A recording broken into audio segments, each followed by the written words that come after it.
नमस्ते,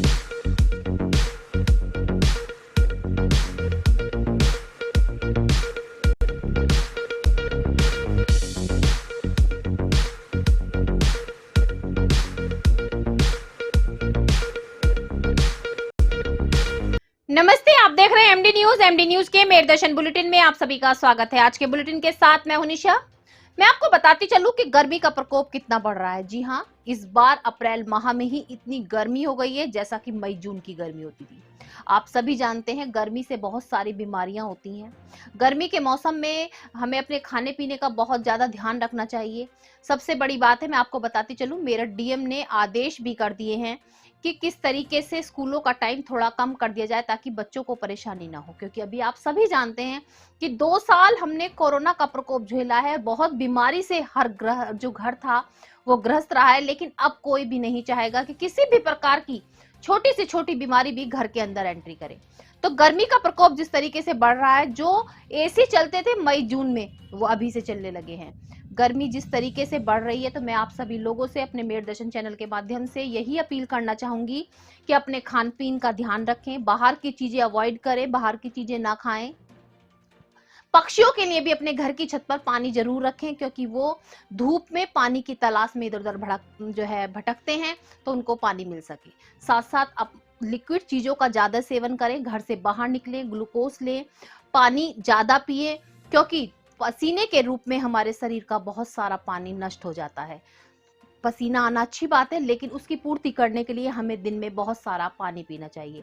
अपना बचाव हम खुद कर सकते हैं, अपने बचाव करें। घर से बाहर निकलना भी जरूरी है, काम के लिए सभी काम पर भी जाएंगे, लेकिन साथ साथ मैं आप सभी लोगों से यही कहना चाहूंगी कि अपने स्वास्थ्य का ध्यान रखें। बढ़ती गर्मी के प्रकोप से बच्चों को बचाकर रखें। लिक्विड डाइट ज्यादा से ज्यादा लें, बाहर का खाना अवॉइड करें।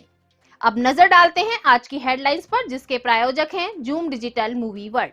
आज के समाचारों के प्रायोजक हैं खेमचंद पहलवान, पूर्व सदस्य Uttar Pradesh Congress committee, Arvind Kumar Gupta, Marwari Bhoj, metro plaza, Delhi road, Meerut, doctor Bina Rani Agrawal, समाज। एमएलसी चुनाव का आया नतीजा। मेरठ गाजियाबाद एमएलसी सीट पर भाजपा के प्रत्याशी धर्मेंद्र भारद्वाज को मिले 3710 वोट। गठबंधन प्रत्याशी सुनील रोहटा 216 वोटों से रहे सेकंड नंबर पर। थाना लिसाड़ी गेट निवासी 20 वर्षीय मुस्लिम समुदाय का युवक 3 अप्रैल को दिल्ली से हिंदू समुदाय की 19 वर्षीय लड़की को भगाकर लाया मेरठ तारापुरी। युवती के परिजन मेरठ पुलिस व दिल्ली एनजीओ संचालिका के साथ पहुंचे तारापुरी युवक के घर। युवक युवती को किया बरामद। एनजीओ संचालिका ने लिसाड़ी गेट थाने के गेट पर ही युवक पर बरसाए थप्पड़। अपना दल के पदाधिकारियों व कार्यकर्ताओं द्वारा सुभाष नगर में पार्टी कार्यालय पर जिला स्तरीय मासिक बैठक हुई संपन्न। सर्वप्रथम भारत रत्न सरदार वल्लभ भाई पटेल, पार्टी संस्थापक डॉक्टर सोनलाल पटेल को किया गया याद। तत्पश्चात अपना दल बड़ी पार्टी बनने व राज्य स्तरीय मान्यता प्राप्त होने की खुशी में पार्टी के कार्यकर्ताओं में नजर आया उत्साह। पार्टी को और मजबूत करने के विषय में रखे सभी ने अपने अपने विचार। मेरठ क्राइम ब्रांच में तैनात दरोगा अजय कुमार स्टेशन पर चलती ट्रेन के सामने कूदा। सिटी स्टेशन पर शव को देख मची अफरा तफरी। मौके पर पहुंची पुलिस। ऑफिस में छुट्टी से न लौटने पर था गैर हाजिर। परिवार ने कुछ दिन पहले दरोगा की गुमशुदगी की रिपोर्ट कराई दर्ज। अब पुलिस लगी जांच में। गुरुद्वारा सचखंड साहिब गुरु नानक दिल्ली रोड पर बैसाखी के उपलक्ष्य में कार्यक्रमों का किया गया आयोजन। छोटे छोटे बच्चों ने सुनाई कविता, हुआ शब्द कीर्तन गायन। कार्यक्रम के समापन पर गुरुद्वारा प्रधान अमृतपाल सिंह द्वारा प्रस्तुति देने वाले बच्चों को किया गया सम्मानित। बच्चा पार्क साउथ इंडियन डोसे की दुकान के बाहर बनी हुई पार्किंग प्रशासन को दिखा रही ठेंगा, जिसके कारण रोज बन रही जाम की स्थिति। नगर निगम, ट्रैफिक पुलिस व अन्य पुलिस अधिकारियों का क्यों नहीं है इस ओर ध्यान, उठ रहे सवाल। नशे की लत युवाओं से छीन रही जीवन। रोज हजारों की संख्या में युवक हो रहे नए नए नशे के आदी, बन रहे अपंग। जनपद संबल पुलिस अधीक्षक चक्रेश मिश्रा द्वारा चलाए जा रहे खनन माफियाओं के विरुद्ध अभियान के तहत नखासा पुलिस को मिली बड़ी सफलता। हिसामपुर के पास से अवैध रूप से खनन कर रही जेसीबी एवं ट्रैक्टर को किया गया सीज। पर्यावरण के विधिक प्रावधानों के उल्लंघन आदि के संबंध में कार्यवाही हेतु वरिष्ठ अधिकारी ज्वाइंट मजिस्ट्रेट संबल एवं खनन निरीक्षक को दी गई रिपोर्ट। अब खबरें विस्तार से। मैं आपको बताती चलूं, एमएलसी चुनाव, जी हां, गाजियाबाद मेरठ प्राधिकरण में जिस तरीके से एमएलसी चुनाव हुए थे तो उनका रिजल्ट आ गया है। सुबह से ही कताई मिल पर गिनती चल रही थी। आपको बताती चलूं, भाजपा कार्यकर्ताओं की मेहनत रंग लाई। आज भाजपा के कार्यकर्ता धर्मेंद्र भारद्वाज की जीत हुई, 3700 कुछ वोटों से उनकी जीत हुई। वहीं आपको बताती चलूं, गठबंधन के सुनील रोटा मात्र 216 या 17 वोटों से सेकंड नंबर पर रहे। 4000 से कुछ ज्यादा यानी कि 4200 के आसपास वोटें थीं, जिसमें से कुछ निरस्त भी हुई हैं। और भारी मतदान से आज भाजपा के कार्यकर्ता एमएलसी चुनाव में विजयी हुई। जब उनका कहना, हमारी मेरदर्शन की टीम ने उनसे बात करनी चाहिए, तो उनका यही कहना था कि ये उनकी जीत नहीं है, भाजपा के सभी कार्यकर्ताओं की जीत है, सभी पदाधिकारियों की जीत है, क्योंकि सभी के सहयोग से वो यहाँ तक पहुंच पाए हैं। निर्वाचन क्षेत्र में कुल 4 जनपद है, मेरठ, गाजियाबाद, बागपत और हापुड़, जिसमें 43 बूथ्स है, 4250 मतदाता है। आज उसका मतगणना शुरू हो रही है। सारे प्रत्याशी और एजेंट्स के सामने, माननीय प्रेक्षक महोदय के सामने स्ट्रांग रूम खोला गया और उसके उपरांत फर्स्ट राउंड का जो बंडलिंग का काम है अभी शुरू हो गया है।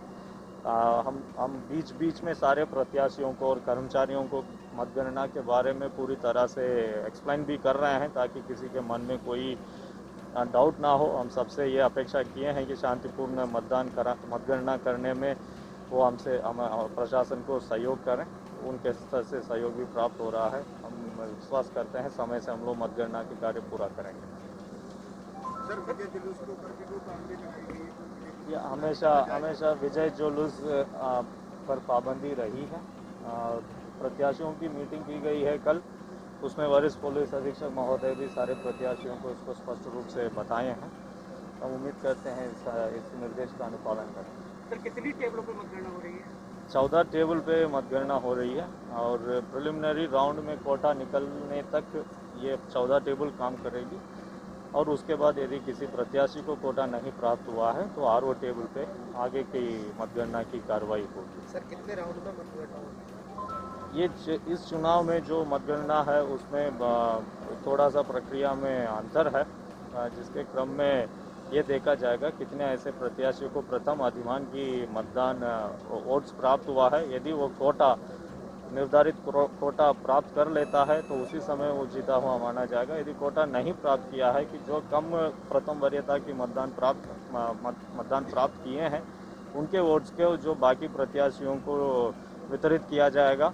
तो ये जब तक वितरित किया जाएगा तब तक मतलब एक प्रत्याशी रहें या कोई प्रत्याशी इसी प्रक्रिया में अपना कोटा प्राप्त कर लें। तो कोटा प्राप्त कर रहे हैं नहीं कर रहे हैं इसके ऊपर निर्भर है कितने राउंड मतगणना चलेगी। ठीक, थैंक यू।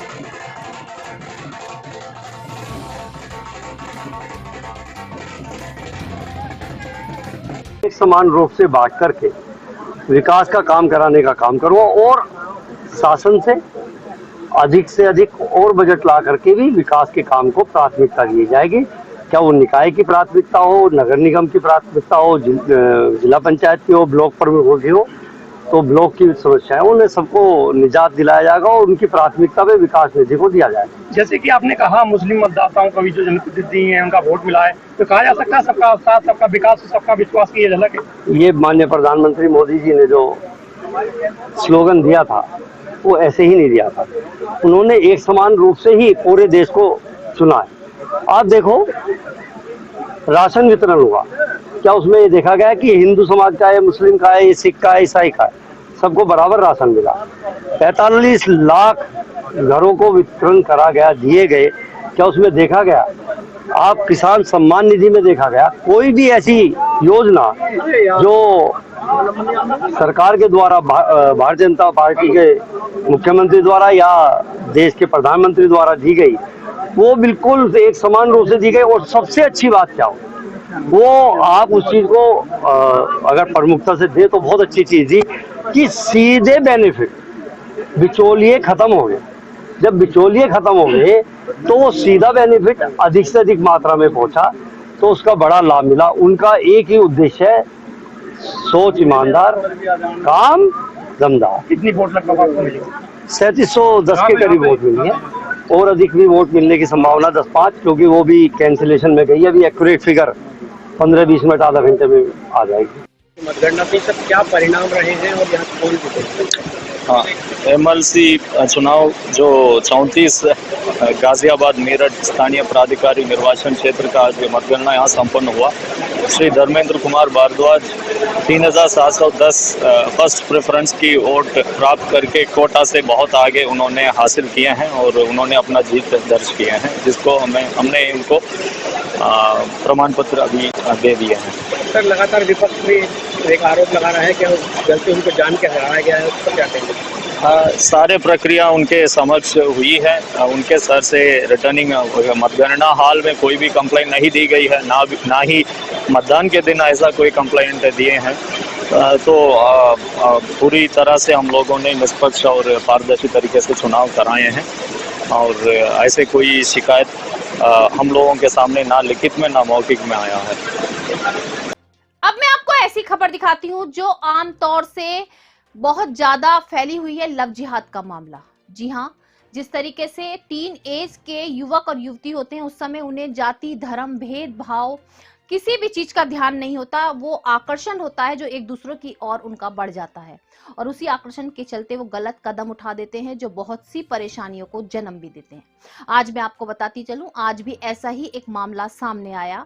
दिल्ली में फल विक्रेता का कार्य करने वाला तारापुरी लिसाड़ी गेट निवासी एक व्यक्ति फल का कार्य करता था, व्यक्ति नहीं युवक कहेंगे उसको, 20 वर्षीय युवक फल का कार्य करता था, आमिर उसका नाम था। वहीं पर दिल्ली की रहने वाली युवती 19 वर्षीय हिंदू समुदाय की एक युवती से प्रेम प्रसंग के चलते 3 अप्रैल को उसको घर से भगाकर तारापुरी अपने घर लेकर आ गया। परिवारजनों द्वारा दिल्ली में कंप्लेन कराई गई। युवती के गुमशुदगी की रिपोर्ट दिल्ली में भी दर्ज है। पुलिस फोन कॉल के आधार पर फोन को ट्रेस करा गया। लिसाड़ी गेट पुलिस ने तारापुरी में पहुंचकर, मैं आपको बताती चलूं, सादे कपड़ों में पुलिस, परिवारजन और एनजीओ की एक महिला तारापुरी पहुंची। वहां से युवक और युवती को बरामद कर लिया गया। हद तो जब हो गई जब वो घर पर युवक और युवती बिल्कुल रहते हुए मिले, वहां से उनको लिया गया और लिसाड़ी गेट थाने पर लाया गया। पुलिस द्वारा लड़की से पूछताछ जारी है, लेकिन मैं आपको बताती चलूं, थाने के गेट पर ही एनजीओ महिला को इतना गुस्सा आया कि लड़के पर ताबड़तोड़ थप्पड़ बजा दिए, और इस तरीके के कदम उठाने पर पिता माफी भी मांग रहे थे। लेकिन आप देख सकते हैं कि ये उम्र ऐसी होती है, जब भी मैं आपको बार बार सतर्क करने का प्रयास करती हूं कि अपने बच्चों के मित्र बनकर रहें, अपने बच्चों से उनकी हर बात को शेयर करें, ताकि वो कोई भी ऐसा गलत कदम ना उठा सके, बाहर की ओर आकर्षित ना हो सके, बच्चों के हर बात को सुने समझें। अगर आज परिवारजन बच्चों के साथ इतने टच में रहेंगे तो ऐसा कदम उठाने से पहले 10 बार सोचेंगे बच्चे। अपना दल के पदाधिकारियों व कार्यकर्ताओं द्वारा सुभाष नगर में कार्यालय में आज एक मासिक बैठक का आयोजन किया गया, जिसमें मैं आपको बताती चलूं, आज सभी कार्यकर्ताओं और पदाधिकारियों में बहुत उत्साह देखने के लिए मिला, क्योंकि अपना दल तीसरी बड़ी पार्टी बन चुकी है, जो राज्य स्तर पर उसको मान्यता भी प्राप्त हो चुकी है, जिसको देख करके आज सभी कार्यकर्ताओं में एक अलग सा जोश था। आज मासिक बैठक में सभी ने अपनी पार्टी को और मजबूत करने के लिए अपने अपने विचार रखे कि जिस तरीके से तीसरी बड़ी पार्टी बन चुकी है अपना दल, तो और क्या कार्य करने चाहिए, किस तरीके से अपनी टीम को और मजबूत करना चाहिए। देखो, मैं तो 5 साल हो गए बिजनेस में, मैं शुरू से चाह था तो प्रदेश पे जा सकता था, और उस टाइम उस चीज का कोई नहीं था। राष्ट्रीय कमेटी में नहीं गए थे तो राष्ट्रीय कमेटी में भी रखा जा सकता है, लेकिन हमने महसूस किया कि पहले जिला मजबूत, इसके अलावा जिला तुम यहाँ भी आ गए और जितने भी जो है पद है पद से भरे जाएंगे और हो गई और मान्यता प्राप्त पार्टी अभी तक मान्यता प्राप्त नहीं थी। अब यह उत्तर प्रदेश में राज्य स्तरीय पार्टी है, 12 विधायक है, कोई ये तो कागजों पे है, कोई हमको मेरठ में जनता पे जोड़ रही तो आज जो है उत्तर प्रदेश में हमारी पार्टी जिस तरह से बढ़ रही है, पश्चिम उत्तर प्रदेश में आज विधानसभा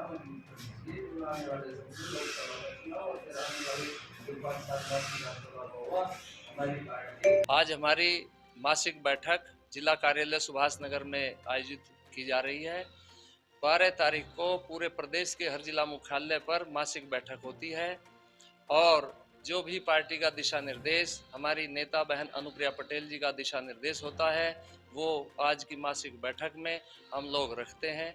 जो भी एजेंडा है उस पर चर्चा करते हैं। हमारा मानना है कि जिस तरह से उत्तर प्रदेश में अपना दल एस सबसे बड़ी तीसरी पार्टी बनकर उभरी है, आने वाले समय में उत्तर प्रदेश में पार्टी और मजबूती प्रदान करेगी और ऊंचाइयों तक पहुंचेगी। पुलिस कर्मियों द्वारा हमें सुरक्षा दी जाती है। यदि हम कभी किसी गलत रास्ते की ओर चलते हैं या कहीं हमसे कुछ गलत हो जाता है तो हमें सुरक्षा देने के लिए पुलिसकर्मी तैनात होते हैं। लेकिन यदि कभी पुलिस कर्मियों के साथ ही कोई घटना हो जाए तो इसका जिम्मेदार कौन होगा? जी हाँ, आज मैं आपको बताती चलूं, ऐसी ही घटना सामने आई। सिटी रेलवे स्टेशन पर क्राइम ब्रांच के दरोगा का शव मिलने से हड़कंप मच गया। मौके पर पुलिस पहुंची, शिनाख्त की गई और जब जांच की गई तो पता चला कि दरोगा काफी समय से छुट्टी के बाद अपने कार्यालय में भी अब्सेंट चल रहे थे। साथ साथ उनके परिवारजनों ने उनकी गुमशुदगी की रिपोर्ट दर्ज करा रखी थी। पुलिस जांच में लगी हुई है। पोस्टमार्टम के लिए शव को भेज दिया गया है, लेकिन अभी तक पूरी जानकारी हाथ नहीं लगी है।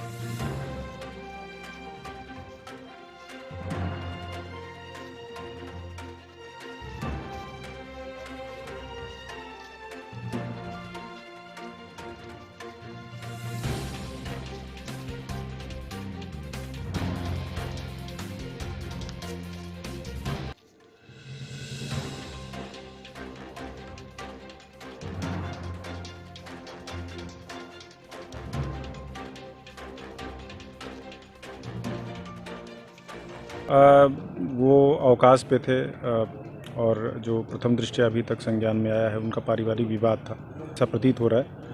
और वहाँ पे जो चश्मदीद थे उन्होंने भी बताया कि ट्रेन काफ़ी स्लो थी, उसके आगे चले गए। बीमारी भी एक कारण था, लेकिन जो अभी तक हम लोगों की छानबीन में आया है वो कुछ घरेलू विवाद था, जिससे ऑलरेडी वो छुट्टी पे थे। आगे जो भी चीज़ें हैं पीएम कराया जा रहा है और जो भी चीज़ें उसकी जाँच की जा रही है। सर, कहाँ पोस्टिंग थे?